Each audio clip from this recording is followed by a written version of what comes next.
Então, agora a gente vai falar sobre evolução genômica e cariotípica, a segunda parte da aula. Então, a gente explicou na primeira parte, com relação aos genomas, que eles têm altos níveis de redundância, como a gente está vendo aqui no caso do baiacu ou peixe-balão.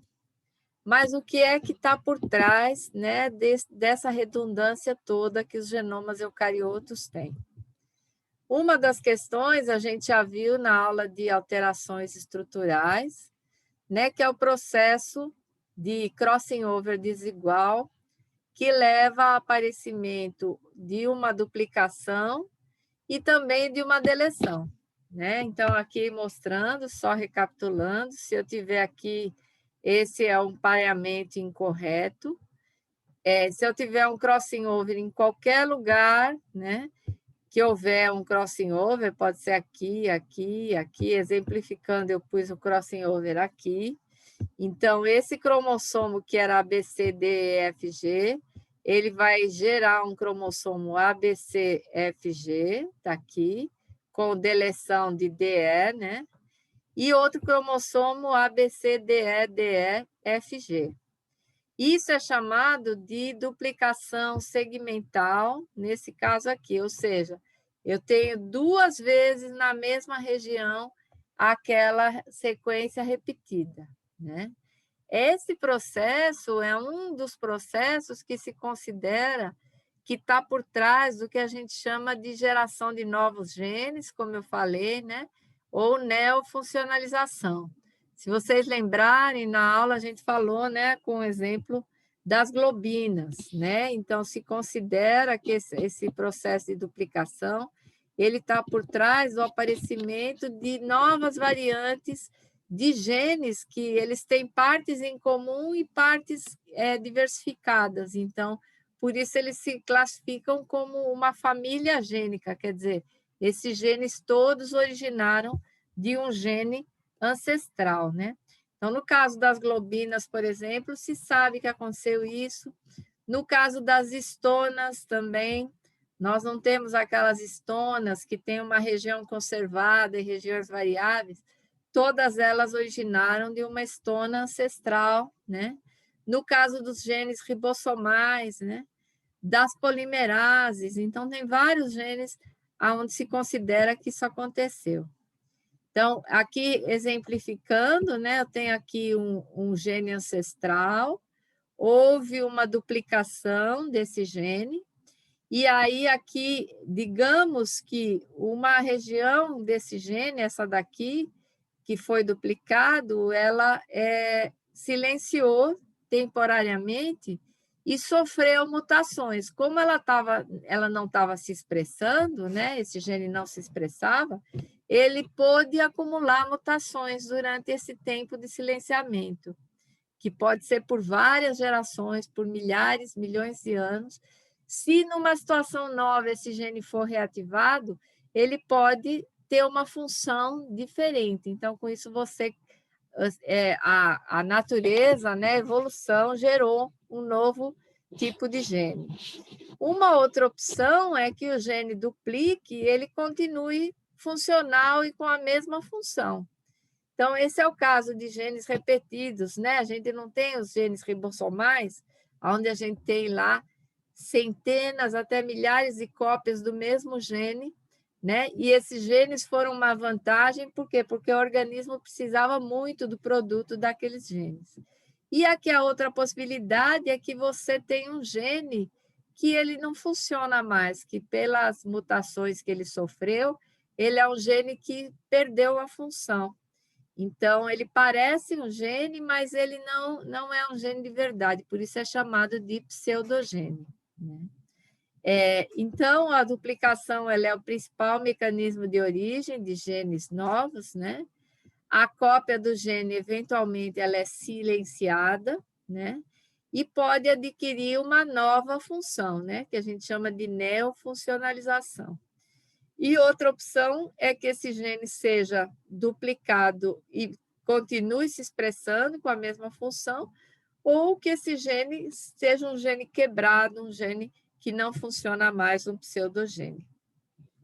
Esses genes que derivam de um gene ancestral, mas têm funções, embora semelhantes, têm funções específicas diferentes, eles são organizados em famílias gênicas, e quando você tem que esses genes dessa família, eles evoluem adiante e geram outras variantes, né? Você tem o que a gente chama de superfamília gênica. O outro mecanismo, né, que leva a essa redundância dos genomas é a poliploidia. A poliploidia ela é chamada hoje em dia na literatura mundial de WGD, ou Whole Genome Duplication. Ou seja, duplicação do genoma inteiro. Esse evento de duplicação dos genomas, aqui tem uma filogenia simplificada com todos os grupos de organismos, né? Então, nós temos aqui uma escala de tempo em milhões de anos. Aqui o grupo dos procariotos, né? Mas o que a gente chama a atenção é para esse grupo aqui dos eucariotos. Quando a gente olha no grupo dos eucariotos, a gente vê que raramente existe um grupo que não sofreu influência, né, da poliploidia. Então, se a gente olhar aqui, por exemplo, esse grupo dos vertebrados, o grupo dos cordados, ele teve, em termos ancestrais, duplicações do genoma inteiro, né? Alguns grupos, esse dos peixes, aqui ele teve outras duplicações depois que derivou, né, desse grupo aqui, e tem grupos que têm também duplicações completas, né? O genoma duplica o genoma todo, recentes, né? Que ainda elas continuam ocorrendo. O grupo onde isso é mais prevalente e muito frequente são as plantas. Aparentemente, as plantas meio que suportam isso, porque elas têm mecanismos de silenciamento, de blocos de genes, então elas conseguem modular essas duplicações genômicas de uma forma mais eficiente. No caso, por exemplo, dos mamíferos, o que a gente observa é que esse grupo eles não suportam, ou seja, não ocorre, não foi reportado nenhum evento recente de poliploidia. Então, a poliploidia ela também pode ser classificada de acordo com o tempo de evolução.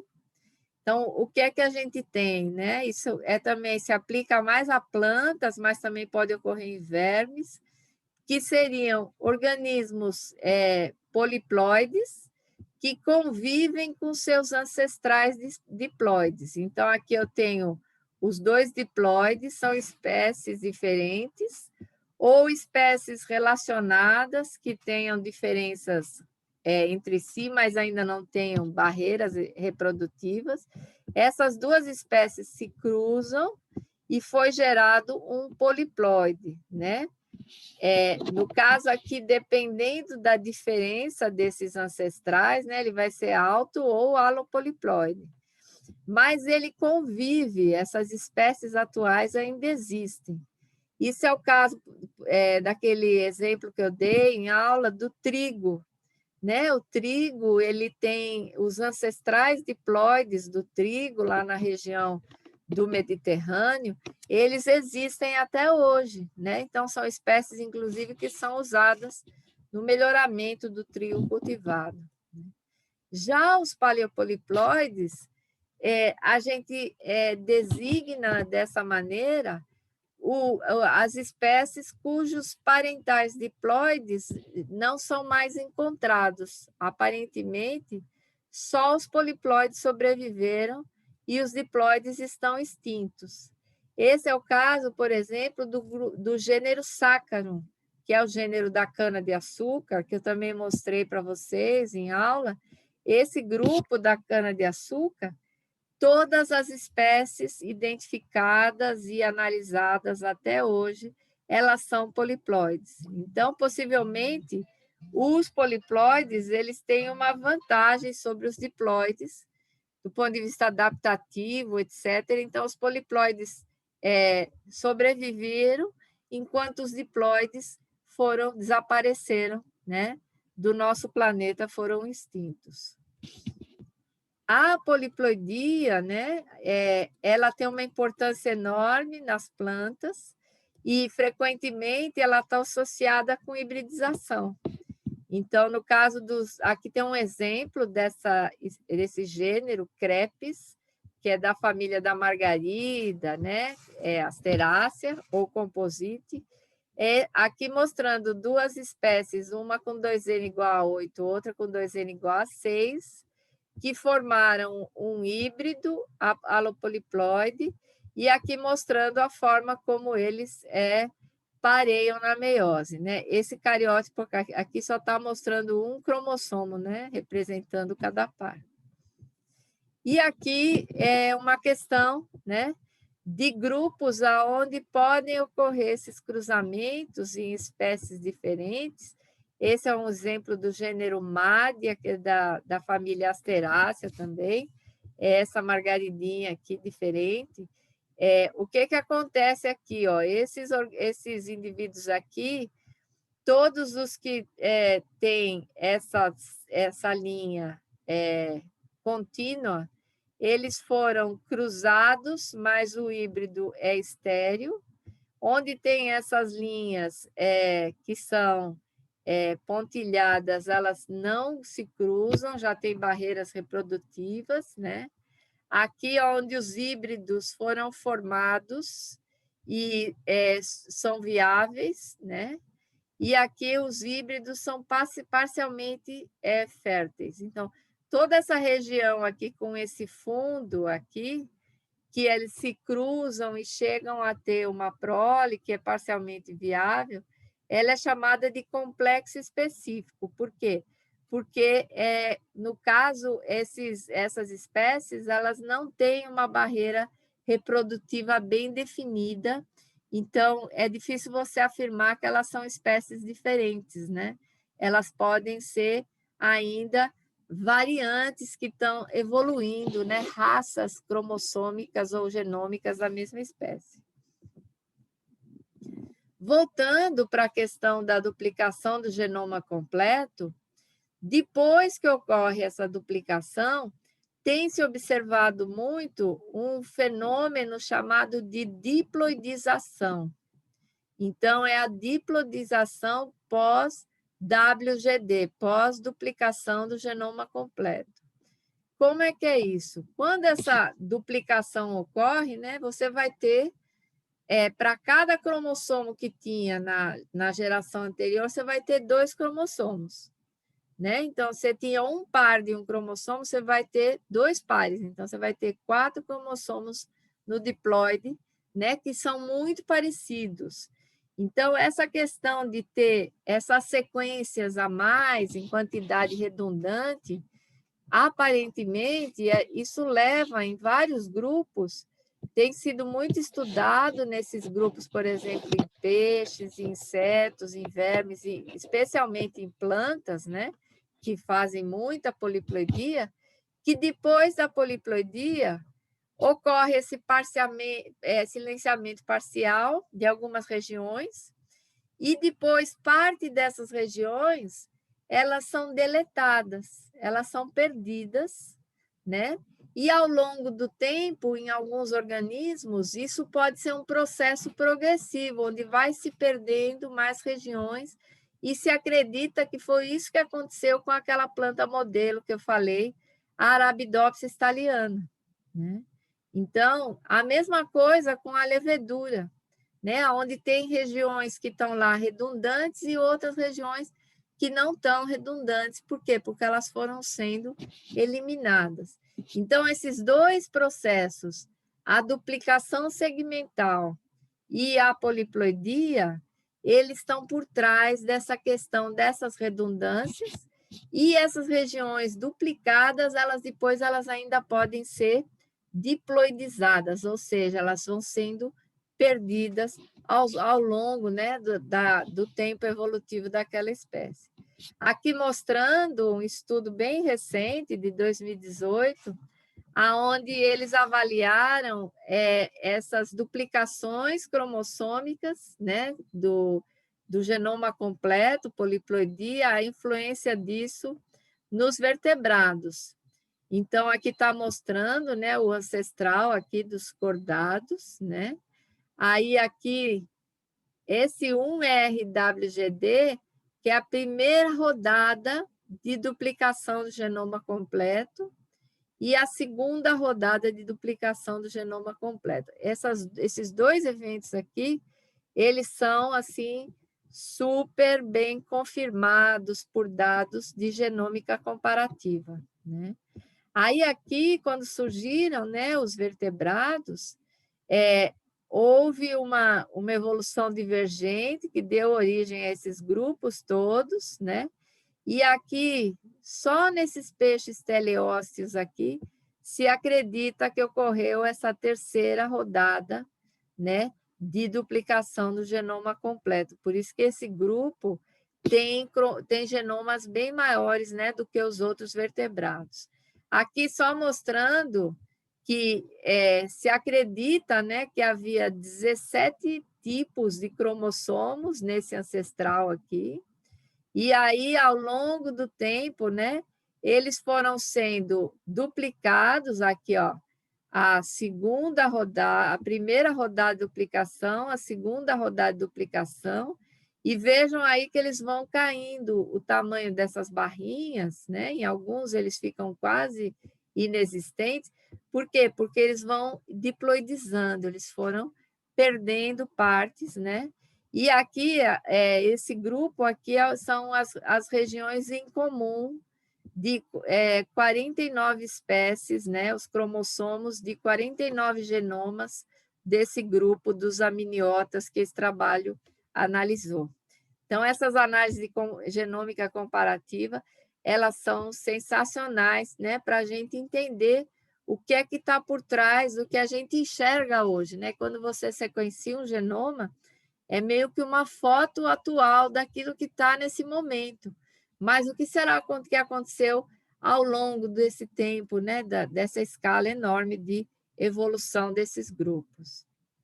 Aqui um exemplo, que é um exemplo bem antigo, esse exemplo, inclusive, está no livro do Guerra, de 1986, mostrando, no caso desses peixes, que o que aconteceu, né? Que esses peixes ancestrais desse grupo aqui, né?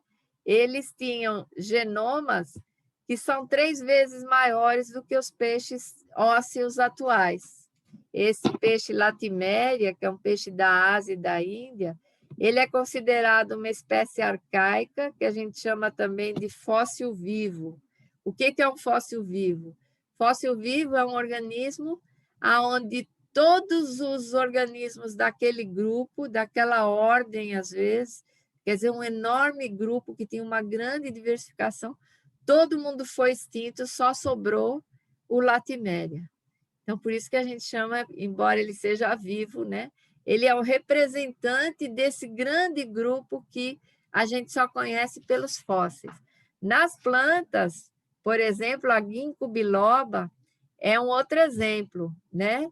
De um grupo dentro das gimnospermas que tem uma diversificação gigante e que todo mundo foi extinto, só a ginkgo biloba sobreviveu. Então, isso é o que a gente chama de fóssil vivo.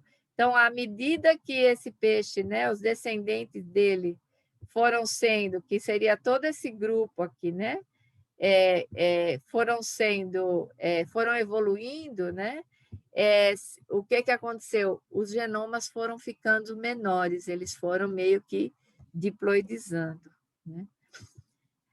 Aqui, só para comentar uma questão bem interessante com relação ao genoma, é a questão de que, quando se sequenciou esses genomas, que começaram a sequenciar isso lá pelos idos do final dos anos 90, começo dos anos 2000, se observou que, ao contrário do que se pensava o quê? Que os cromossomos, os genes estavam espalhados pelo cromossomo ao longo do cromossomo todo, meio que de uma forma homogênea. ainda havia uma hipótese de que, possivelmente, nas extremidades dos cromossomos, tinha menos genes e que, possivelmente, tinha mais genes próximo dos centrômeros, e que isso meio que ajudava a proteger os genes caso o cromossomo quebrasse e perdesse um pedaço. Só que quando se foi sequenciar os genomas e começou a montar por bioinformática, que é um trabalho gigantesco montar esses genomas, o que se observou? Que não, que é bem diferente disso. Então, como é que é, então?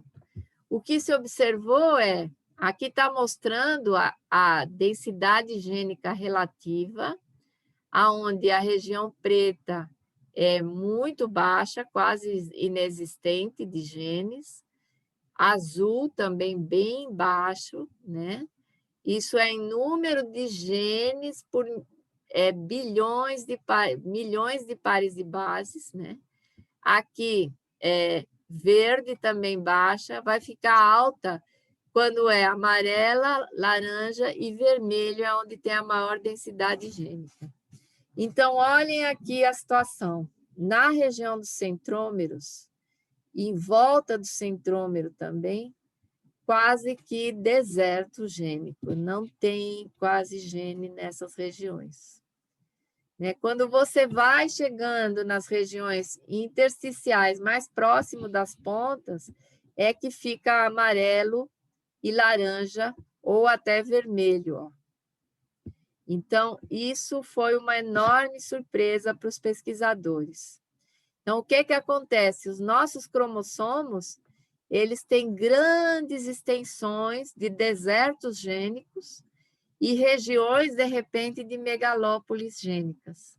Então, nós temos uma organização desses genes dentro dos genomas que ela é bastante interessante.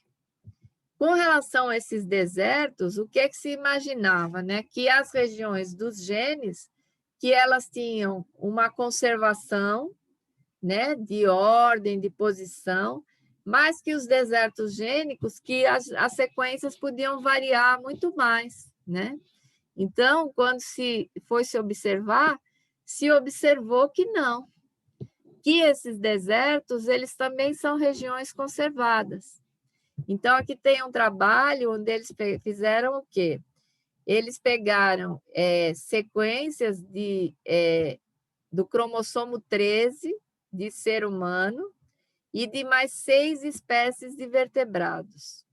E aí eles alinharam todas essas sequências e compararam as regiões das megalópolis gênicas e os desertos gênicos. Então, o que eles esperavam? Esperavam que as regiões ricas em genes fossem conservadas e esses desertos que eles variassem muito. Mas o que eles observaram foi, essas regiões que estão com essas faixas aqui mais escuras são os desertos gênicos, Então, esses desertos gênicos das 7 espécies que incluem, por exemplo, peixes, teleósteos, inclui galinha, incluiu ave, que é muito distante evolutivamente de humano, que essas regiões dos desertos gênicos eram muito conservadas, principalmente em tamanho. Elas não variam muito em tamanho, Algumas tinham variações de sequências, mas não variavam em tamanho. E com relação aos megalópolis gênicas, eu peguei aqui uma delas, esses genes, o que a gente sabe hoje é que a ordem deles tende a ser muito conservada. Dificilmente a ordem dos genes ela muda pouco, e esses genes que são vizinhos, eles frequentemente participam da mesma via metabólica, ou seja, eles têm meio que uma relação de causa e consequência. Às vezes um gene ele é expresso, depois quando ele silencia, o gene seguinte é expresso, ou eles são coexpressos na mesma via, etc. Isso lembra muito o sistema das bactérias, do sistema operon, onde esses genes, eles estão lá se expressando meio que um após o outro ou em conjunto. Então, agora sintetizando, né, o que é que a gente sabe sobre a evolução dos genomas, há uma tendência geral de aumento dos genomas de acordo com a sua complexidade, devido ao acúmulo de sequências, né, incluindo as não codificantes repetitivas, a duplicação do genoma inteiro, e isso se trata de um evento ancestral em invertebrados, mas em outros grupos há essa duplicação tanto ancestral quanto mais recente, por exemplo, né, nos peixes e nas plantas.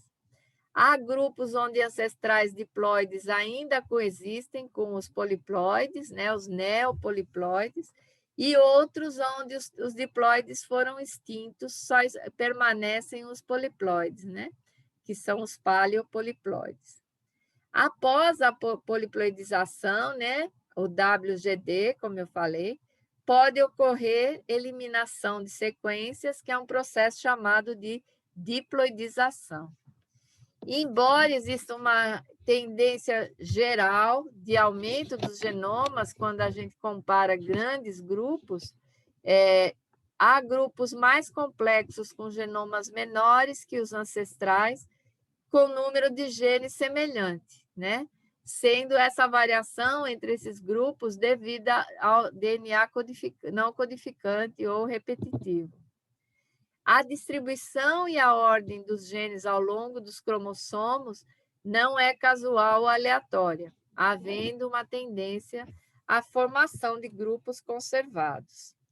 Com relação, né, a essa evolução dos cariótipos, a gente vê que existem muitas variações, mas acontece também o oposto. Alguns grupos eles têm o fenótipo muito diversificado e o cariótipo conservado.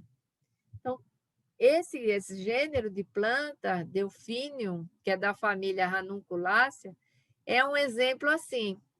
Quando se olhou todos os genomas, eles têm tamanhos muito parecidos, os cariótipos praticamente idênticos, e fenotipicamente essas plantas são muito diversificadas. A mesma coisa ocorre no grupo das cetáceas, as baleias, né? As baleias, né, ainda têm diferenças gigantes, né, não só no tamanho dos indivíduos, mas na morfologia deles também. E todas as baleias têm 44 cromossomos e cariótipos bem parecidos. Aqui só está mostrando, né, na mesma escala, vários grupos de baleia, e aqui um ser humano, né, servindo de escala, né, mais ou menos 1,80 m, né, comparado com o tamanho das baleias. Os camelos também são uma situação semelhante, de diversificação fenotípica e conservação cariotípica. Aqui só mostrando que os camelos se considera que eles se originaram, né, durante o Pleistoceno, aqui nessa região, onde atualmente seria a América do Norte, né? E aí eles migraram para a América do Sul, onde a gente tem, né, as lhamas, etc., diversificou aqui, a Europa e a África. No local onde eles se originaram, né, se acredita, né, que eles estão, na verdade, não se acredita, eles estão extintos, né, eles não ocorrem mais, os ancestrais dos camelídeos atuais, né. E aqui um exemplo de cariótipos muito diferentes em espécies praticamente idênticas, que são esses dois cervídeos, né? Aqui é o cervo indiano, chamado de Mundiacus muntiac, e o cervo chinês, o Muntiacus revesi. O cervo chinês, esse Muntiacus revesi, e esse aqui, eles chegaram até a ser considerados não só espécies próximas, mas variantes, subespécies da mesma espécie. Depois, mais tarde, se definiu que eles realmente eram espécies diferentes e se observou que o genoma dos dois ele tem tamanho bem parecido, né? varia pouco entre eles. Quando foram olhar os cromossomos, o que eles perceberam, né? Que o servo chinês ele tinha 2N igual a 46 cromossomos bem menores, e os cromossomos sexuais eles não eram identificáveis, eles eram monomórficos, o mesmo formato, né, homomórficos. E aqui, no caso do servo indiano, o macho ele tem sistema sexual XY, Y2, 7 cromossomos, e a fêmea, né, XX, tem só 6 cromossomos. O tamanho dos cromossomos, né, aqui é um cariótipo bem diferente desse aqui, então. Então, aqui só mostrando as duas espécies, né? Nesse caso aqui, corado com DAP e marcação no centrômero, né? Com essas regiões marcadas, centroméricas marcadas em rosa, né? E aqui só mostrando os telômeros intersticiais. Como esses cromossomos pequenos se considera que eles fusionaram para formar esses cromossomos maiores aqui. O centrômero aqui, quando marcou, ele já não estava mais presente. Essas sequências talvez eram tão pequenas que elas não marcaram mais com a técnica de Fish, mas aqui, ó, a gente enxerga vários telômeros, né, que ainda continuam aqui no meio dos braços, são telômeros inativados, né?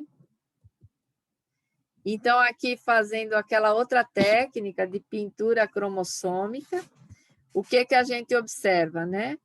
Pegaram cada um desses cromossomos, né? Por exemplo, esse grande, isolaram essa sequência e usaram essa sequência para hibridizar nesse genoma aqui do servo chinês. E o que eles observaram, né? Esses cromossomos aqui, que são os cromossomos que fusionaram e deram origem a esse cromossomo grande. A mesma coisa o verde e o amarelo. Mas se a gente observar, como essa espécie aqui ela é descendente do ancestral, que os cromossomos fusionaram, né, e deram origem a esse aqui, a gente já tem aqui, né, eventos onde tem cromossomos que têm partes diferentes, né, desses cromossomos do ancestral dessas duas espécies.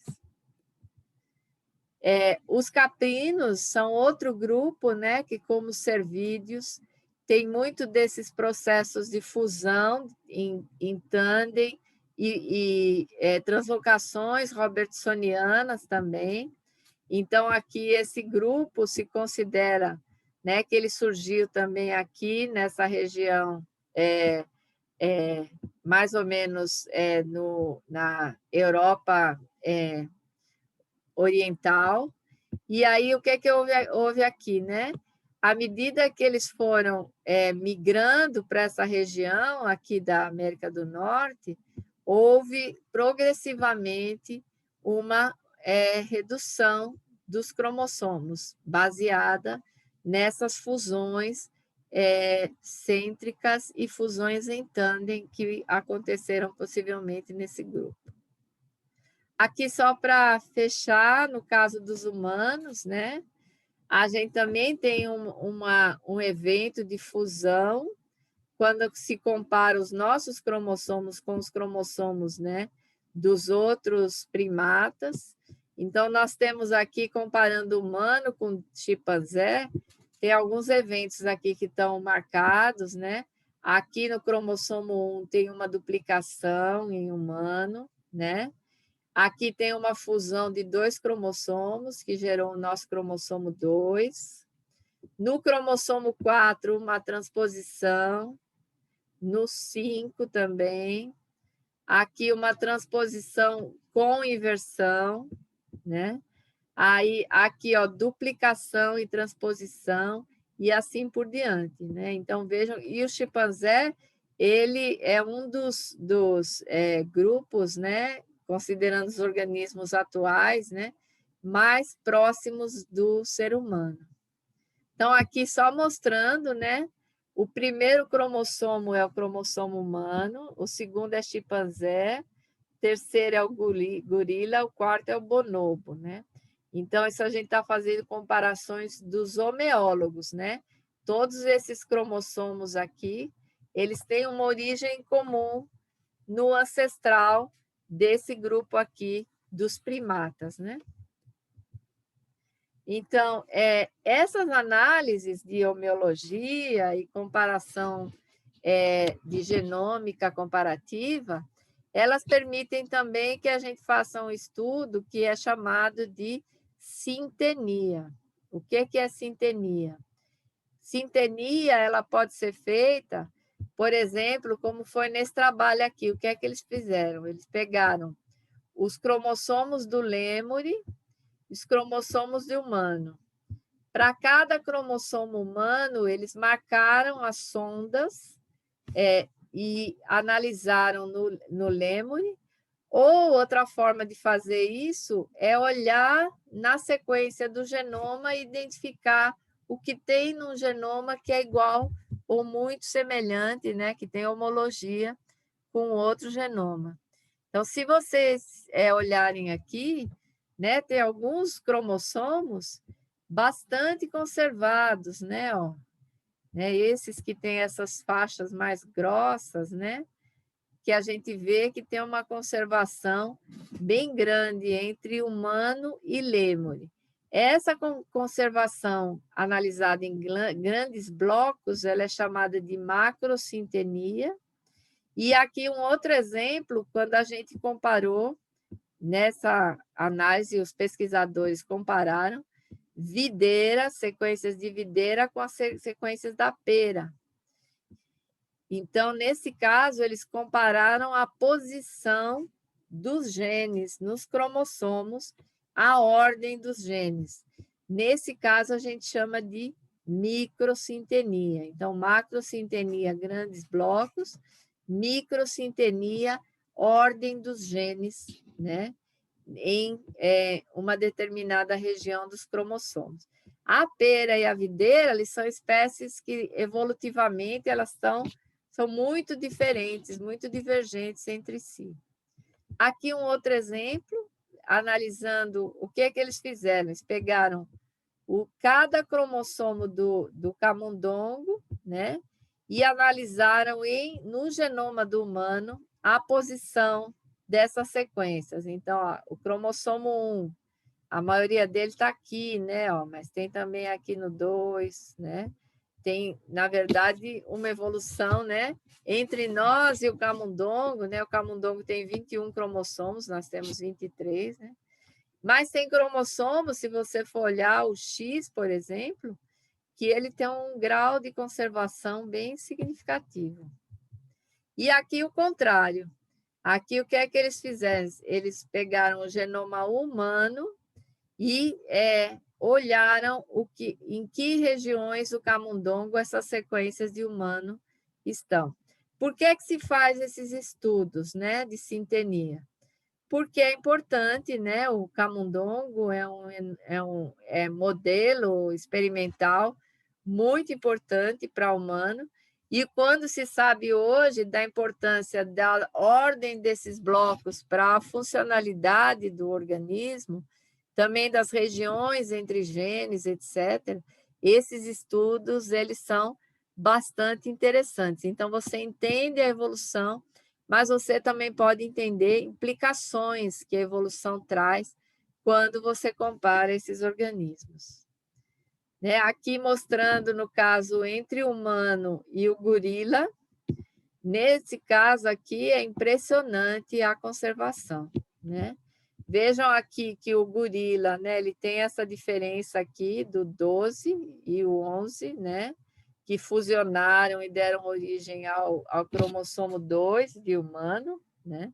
Mas no restante, o que nós temos, né?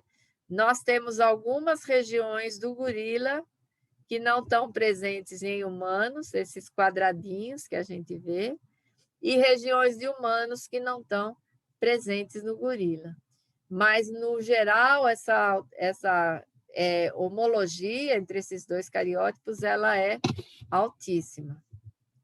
Então, só para fechar, eu queria dizer que todas essas questões de evolução genômica e cariotípica, né, elas ocorreram ao longo de uma escala muito grande de tempo, né, sempre numa escala de centenas de milhares, milhões de anos, né?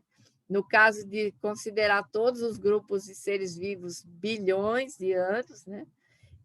E que elas são mudanças lentas que vão acontecendo e elas estão sendo, ao longo de sua ocorrência, submetidas, né, a eventos, né? Então, essas mutações nos cromossomos, nos genes, né, nos genomas, elas são submetidas a outros eventos, né, como deriva genética e seleção natural, que a gente não vai discutir aqui, mas que eu aconselho a vocês que se interessarem sobre evolução, que vocês leiam, né, ou que me procurem, porque eu tenho aulas a respeito que podem ajudar. Então, eu espero que vocês tenham gostado, né? E essa é a nossa aula de hoje e a gente discute depois. Até mais.